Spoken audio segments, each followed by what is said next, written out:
Hey guys, it's Jen again. I wanted to join in on the tag video that quite a few people have been doing.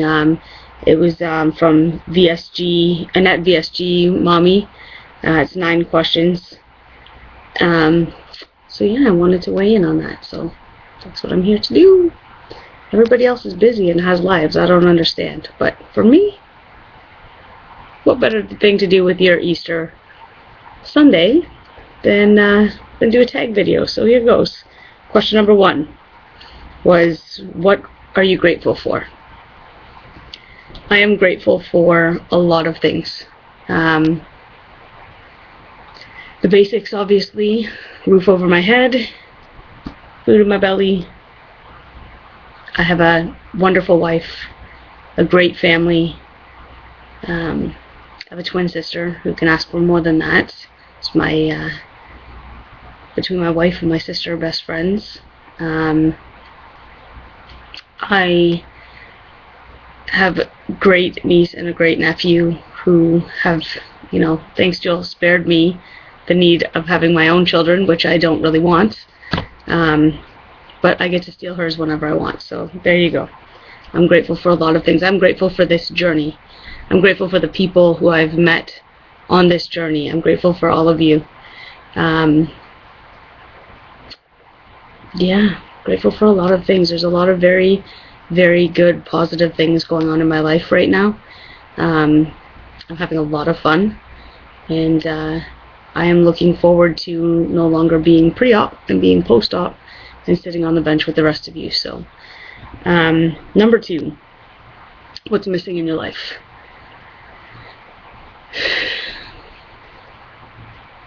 I'd have to say consistency. I lack a lot of consistency. I try. I'm busy for, people say this all the time. It's true though. I'm busy. I'm up and out of the house before most people's alarm clocks go off. I spend a lot of time at work, a lot of responsibility there, on call 24 hours a day, 7 days a week, unless I'm out of the country on vacation. And even still, I get text messages. So consistency, and it's something that during this journey that I've been working on. Consistently taking lunch with me to work every day, not relying on the local fast food joints to feed me because I'm hungry. Consistently consuming something before the noon hour. Consistently getting protein in, the proper amounts of protein. I got my treadmill, so I've been working on consistently getting on that, every day for at least 20 minutes. So yeah, the answer to that question is consistency. It's one of the things that I'm working on. What do you need to change about yourself? Plenty. There's plenty. Don't get me wrong. There's plenty of things that I think are just fabulous about myself. Come on. But no, there's plenty of things I need to change about myself. Absolutely.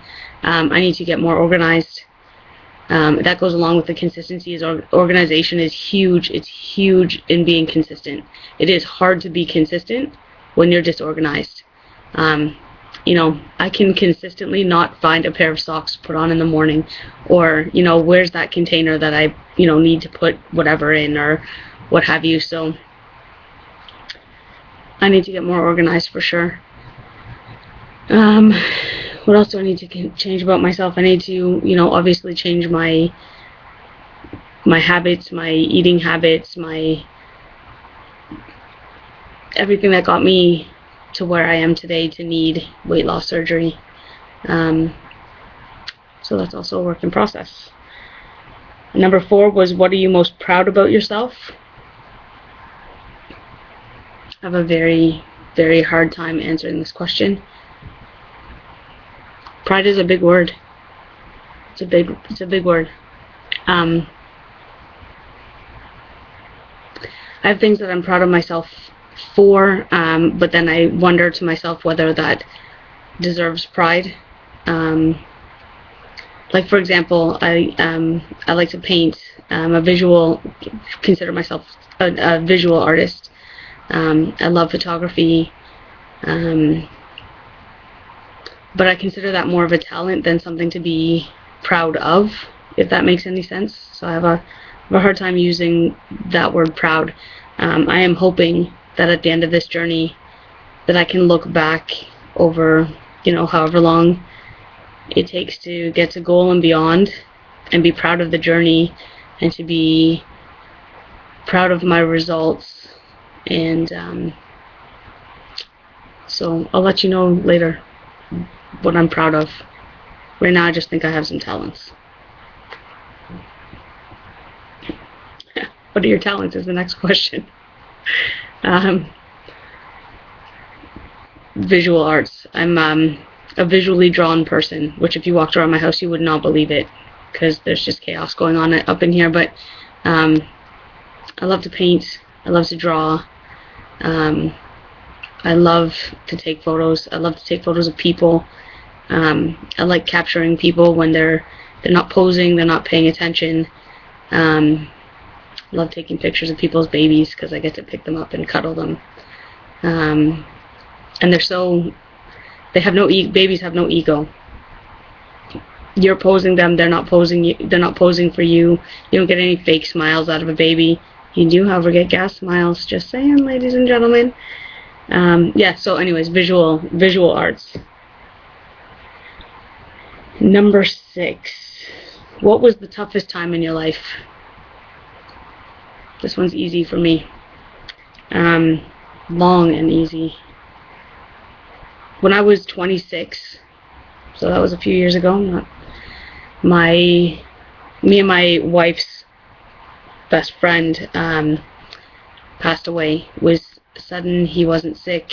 There was nothing wrong with him. It was a car accident, and we're sitting there on that morning watching CP24, which is a local news channel, and looking how a couple streets in our neighborhood are shut down because of an earlier accident. As we're watching that, we get a phone call from his husband, letting us know that was him and that he had passed away. And his passing was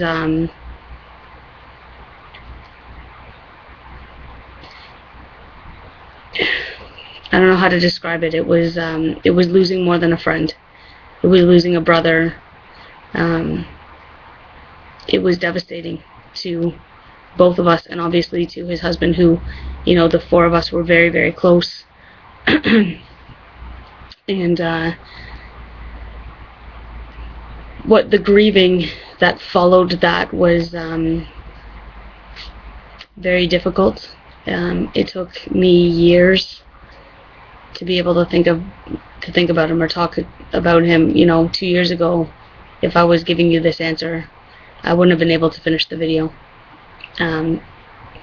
Today I can look back and remember, all the happy, good times. I laugh about him all the time. In fact, we were laughing at his funeral, just, memories of him. He was hilarious young man. My wife had a very, very difficult time with his passing. It was, for her, kind of the straw that broke the camel's back, if you will. She essentially had a breakdown, and it took us a while to figure out that she needed some professional help, that having me to listen, or having other friends to listen to what was going on, was not good enough, and it wasn't cutting it, and she needed somebody outside of the dynamic to talk to about it, amongst other things. But that was the moment. If you ask her, that was the moment that everything changed. So it threw a wrench into our relationship. Before that point, we believed that nothing could ever come between us. We were pretty confident in that we would grow old together.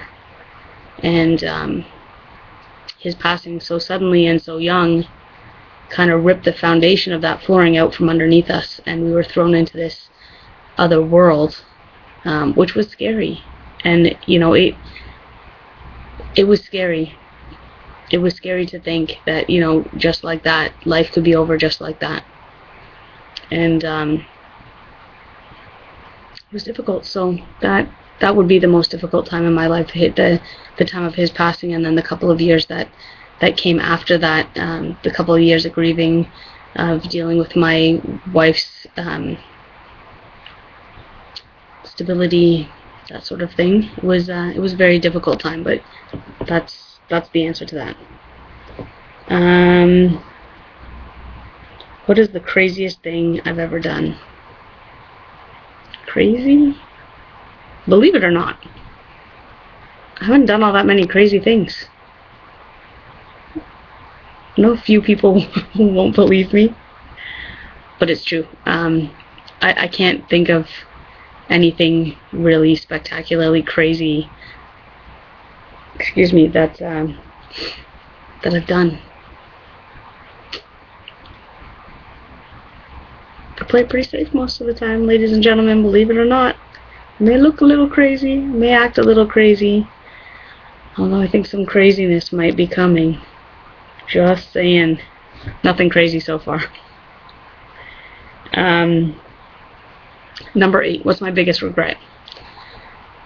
Probably, like the rest of you, allowing myself to get to this point where, I need to take relatively drastic measures to get some control over my life and, live hopefully a long and happy and healthy life. God, life is full of regrets, isn't it? That's kind of what, regrets is kind of what drives you, or drives me, into the future, is to look back on my life and go, oh, I didn't do that, I didn't take that opportunity when I had it. And I didn't take a lot of opportunities when I had them. But, hopefully, for each one of those regrets, I look forward down the line and say, I didn't take that chance this time, and, I missed out on a great opportunity. I'm going to do, this opportunity comes up again, or some other opportunity comes up, I think to myself, I missed that last opportunity. Let's go for this one.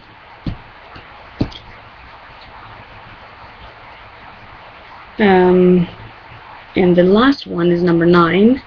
Who's had the greatest impact on your life? That is... what a question. Annette, did you come up with these all on your own? Jesus. That's a tough question. There has been a lot of people who have had a lot of impact on my life. Some are still a part of my life every day. Some are no longer a part of my life anymore. Every single person who comes into my life comes in for a reason and has a great impact, even if they don't ever know it. I take a lot of information and thoughts and traits of other people, and they make a huge impact for me. Hearing other people's stories. I don't need to be crazy, because when you tell me a crazy story, I live that crazy story. I don't actually have to do it to feel a part of it, if that makes any sense. The immediate people in my life who've made huge differences for me, obviously, my wife has taught me, over the years, has taught me so much.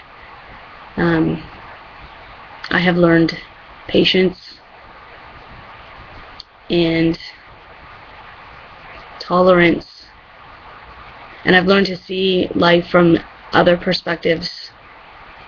I didn't grow up in a rich household, but I had what I needed. And she kind of showed me the other side of life. She had a period of time in her life where she was homeless. I grew up in the city. It's easy to walk by people who don't have. It's easy to go, I pass this person every single day. I can't give you money every single day. It's easy to start ignoring the people that need more than you do when you're looking at it every day. And she taught me that that's not right.